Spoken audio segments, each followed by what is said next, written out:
It's World Earth Day today, and while I don't usually do anything in particular to celebrate this, I thought this year of all years might be a good time to reflect a little. Because in 2020 alone, we not only have had the single worst ever environmental disaster in history, in the form of the Australian bushfires, but less than a month later, we've had the most significant environmental boost in history, in the form of a global lockdown. 1/3 of the planet right now is in lockdown. While the circumstances aren't ideal, the environmental side effects are impossible to ignore.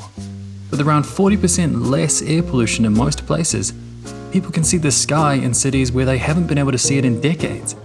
And studies suggest that places like Germany might even be able to reach their climate goals now. But what I wanted to focus on today is the animals.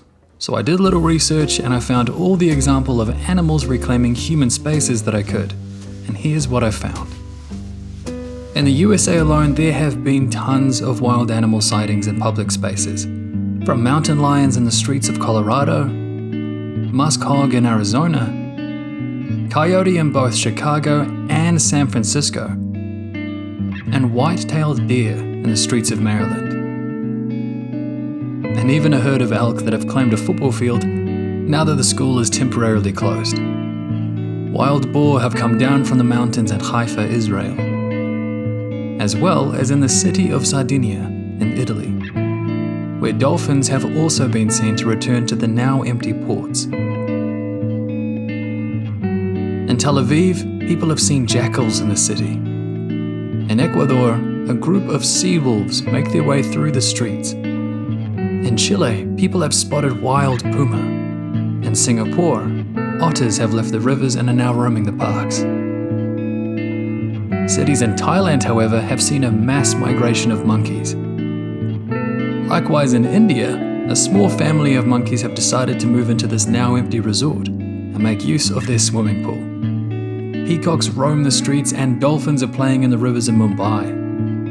And maybe even more significantly, thousands of olive ridley turtles have been able to nest this year in Odisha, completely undisturbed for the first time in decades. Mountain goats explore a village in Wales. Gazelles are spotted in the city of Dubai. And herds of deer have taken the time to see the sights in Sri Lanka, Nara, Japan, and Zakopane, Poland. Prides of lions in South Africa have taken advantage of the lack of traffic to sunbathe. And in Argentina, the cutest of all my finds, a family of capybara, making their way down from the mountains to explore the city parks. Not to mention in my own backyard, a very rare sighting of the New Zealand falcon in the middle of the Wellington CBD. The cool thing with all of these sightings is that almost all of them were within the first 4 weeks of that place being in lockdown. Just 4 weeks. That's all. It almost makes you feel like maybe all this time that we're out there, polluting and consuming, that we're putting nature on lockdown. And maybe there's a middle ground we should find. One where we both get to enjoy Earth Day. Day 29.